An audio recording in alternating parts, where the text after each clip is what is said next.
दोस्तों नया साल आने वाला है और इस नए साल में भविष्य की अनिश्चितताओं को देखते हुए हर कोई निवेश की प्लानिंग कर रहा है। निवेश की प्लानिंग इसलिए की जा रही है क्योंकि भविष्य में कभी भी कोरोना जैसी महामारी वापस आ सकती है और इस महामारी के दौरान हमें पैसों की जरूरत पड़ सकती है।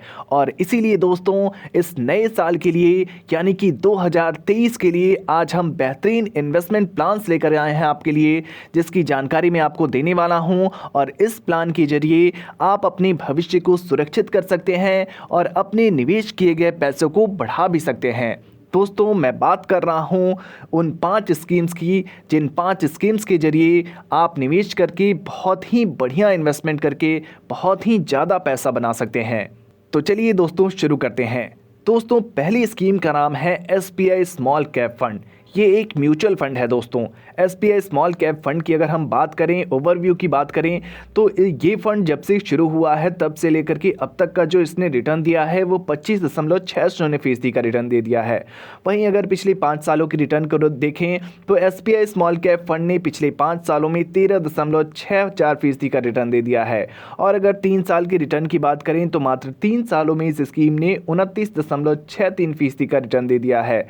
और अगर 1 साल की ही बात कर लें तो मात्र 1 सालों में इस स्कीम ने 10.59% का रिटर्न दे दिया है। और अगर 6 महीने की बात करें तो SBI स्मॉल कैप फंड का रिटर्न रहा है 17.59% का। दोस्तों SBI स्मॉल कैप फंड के अगर NAV प्राइस की बात करें तो 125.30 रुपये का NAV प्राइस है। SBI स्मॉल कैप फंड के अगर रेटिंग की बात की जाए तो आउट ऑफ 5 इसे 4 स्टार की रेटिंग दी गई है। अगर SBI स्मॉल कैप फंड को हम फंड साइज को देखेंगे तो फंड साइज इसका रहा है 15,335.11 करोड़ रुपए का। दोस्तों अगर SIP अमाउंट की बात करें, SIP के जरिए निवेश करना चाहते हैं आप, तो मिनिमम SIP अमाउंट यानी कि सिस्टमेटिक इन्वेस्टमेंट प्लान का जो अमाउंट रखा गया है मिनिमम, वो 500 रुपये का रखा गया है। दोस्तों SBI स्मॉल कैप फंड के अगर हम कंपनी वाइज होल्डिंग्स को देखेंगे तो Blue Star Limited, Lemon Tree Hotels Limited, Vedant Fashion Limited, Elgi Equipments Limited जैसी कंपनियों में निवेश किया गया है। और अगर इसकी बात करें हम इक्विटी सेक्टर के एलोकेशन की, तो सर्विसेज सेक्टर में 20.3% का इन्वेस्टमेंट है, कैपिटल्स एंड गुड में 16.2% का इन्वेस्टमेंट है, कंज्यूमर ड्यूरेबल सेक्टर में 14.8% का इन्वेस्टमेंट है, केमिकल सेक्टर में 10.7% का इन्वेस्टमेंट किया गया है। अब मैं आपको बताता हूं दोस्तों एक्सपेंस रेशियो। दोस्तों SBI स्मॉल कैप फंड का जो एक्सपेंस रेशियो है वो 0.71% का एक्सपेंस रेशियो है। अगर एग्जिट लोड की बात करें तो एग्जिट लोड 1% का देना होता है अगर आप रिडीम करते हैं 1 वर्ष के भीतर, और स्टैम्प ड्यूटी 0.005% का रखा गया है। आइए चलते हैं दूसरे प्लान की तरफ। दोस्तों दूसरा प्लान है ICICI prudential blue chip fund. दोस्तों ICICI prudential blue chip fund भी एक म्यूचुअल फंड ही है। म्यूचुअल फंड में इस म्यूचुअल फंड की शुरुआत जब से हुई है तब से लेकर के अब तक जो इसने रिटर्न दिया है वो 14.95% का रिटर्न दे दिया है। वहीं अगर पिछले 5 सालों के रिटर्न की बात करें तो ICICI prudential blue chip fund ने 11.88% का रिटर्न दे दिया है। और अगर 3 साल के रिटर्न की बात करें तो मात्र 3 सालों में इस स्कीम ने 16.79% का रिटर्न दिया है। और अगर 1 साल की बात करें तो मात्र 1 सालों में दोस्तों ICICI prudential blue chip fund का रिटर्न रहा है 9.18% का। और अगर 6 महीने की ही बात कर लें तो मात्र 6 महीने में ICICI prudential blue chip fund ने 16.25% का रिटर्न दे दिया है। दोस्तों अगर NAV प्राइस की बात करें तो 75.03 रुपये का NAV प्राइस है। अगर इस फंड की रेटिंग की बात की जाए तो आउट ऑफ 5 इसे 5 स्टार मिला हुआ है, 5 स्टार का ये फंड है। दोस्तों अगर आप SIP अमाउंट की बात करें तो इसमें मिनिमम SIP अमाउंट जो रखा गया है वो मात्र 100 रुपये का रखा गया है। आप ICICI prudential blue chip fund की शुरुआत मात्र 100 रुपये की SIP से कर सकते हैं। दोस्तों ICICI prudential blue chip fund के अगर फंड साइज की बात करें तो 35,929.40 करोड़ रुपए का फंड साइज है। वहीं अगर हम इस म्यूचुअल फंड की होल्डिंग्स की बात करें तो ICICI bank limited, Reliance industries limited, HDFC bank limited, Infosys limited, Larsen and turbo limited, axis bank limited जैसी कंपनियों में निवेश किया गया है। दोस्तों ICICI prudential blue chip fund के अगर इक्विटी सेक्टर के एलोकेशन की बात करें तो इस फंड का इक्विटी सेक्टर एलोकेशन कुछ इस प्रकार से है।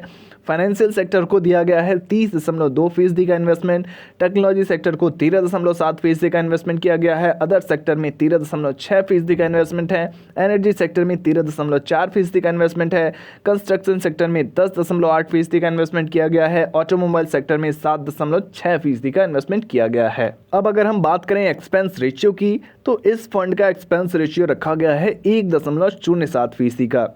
दोस्तों एग्जिट लोड की बात करें तो एग्जिट लोड 1% का ही है अगर आप रिडीम कर लेते हैं 1 वर्ष के भीतर, और स्टैम्प ड्यूटी है 0.005% का।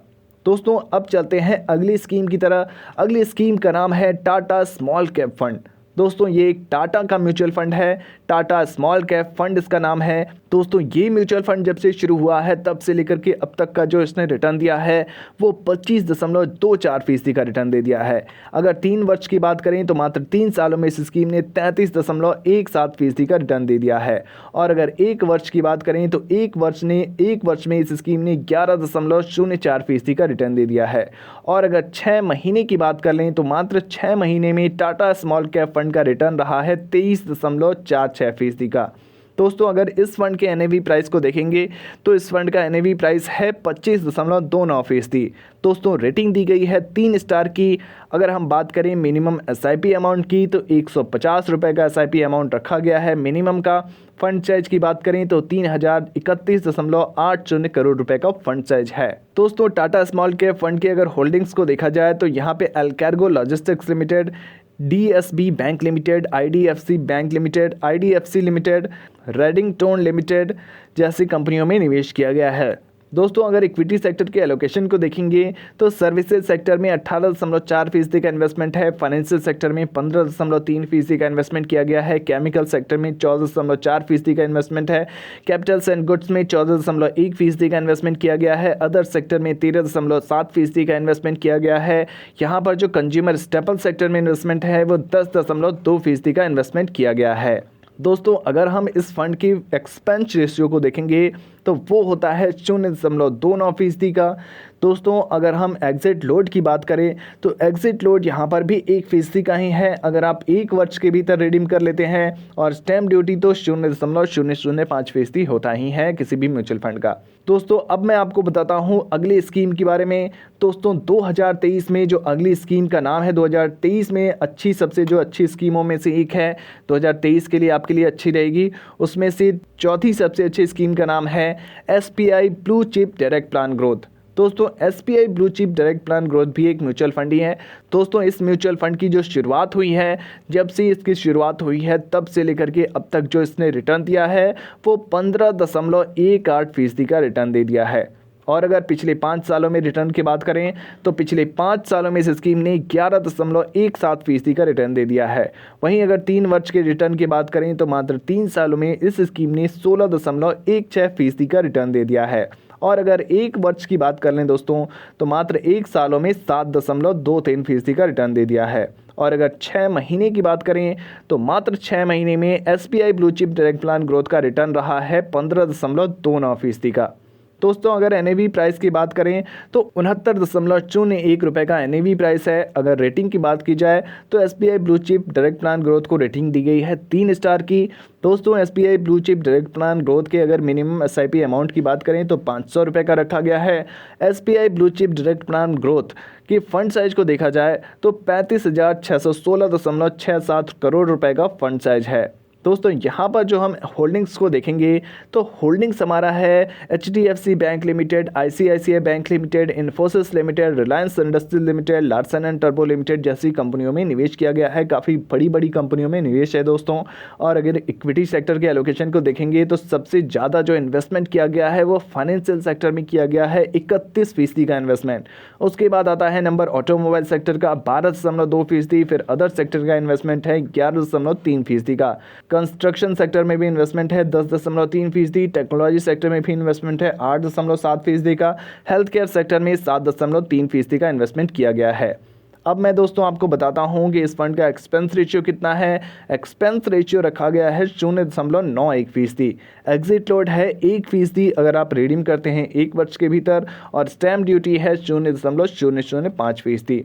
दोस्तों 5वीं सबसे बड़ी स्कीम का नाम है HDFC index fund index direct plan growth भी कहते हैं, ये भी एक म्यूचुअल फंड ही है, HDFC बैंक का है ये।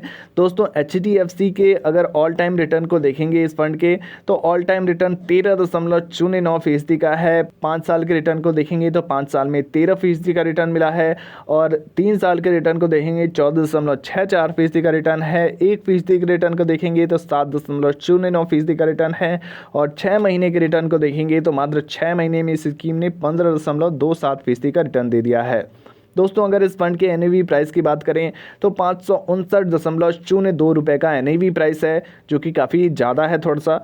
और रेटिंग की बात करें तो रेटिंग 4 स्टार की दी गई है आउट ऑफ 5।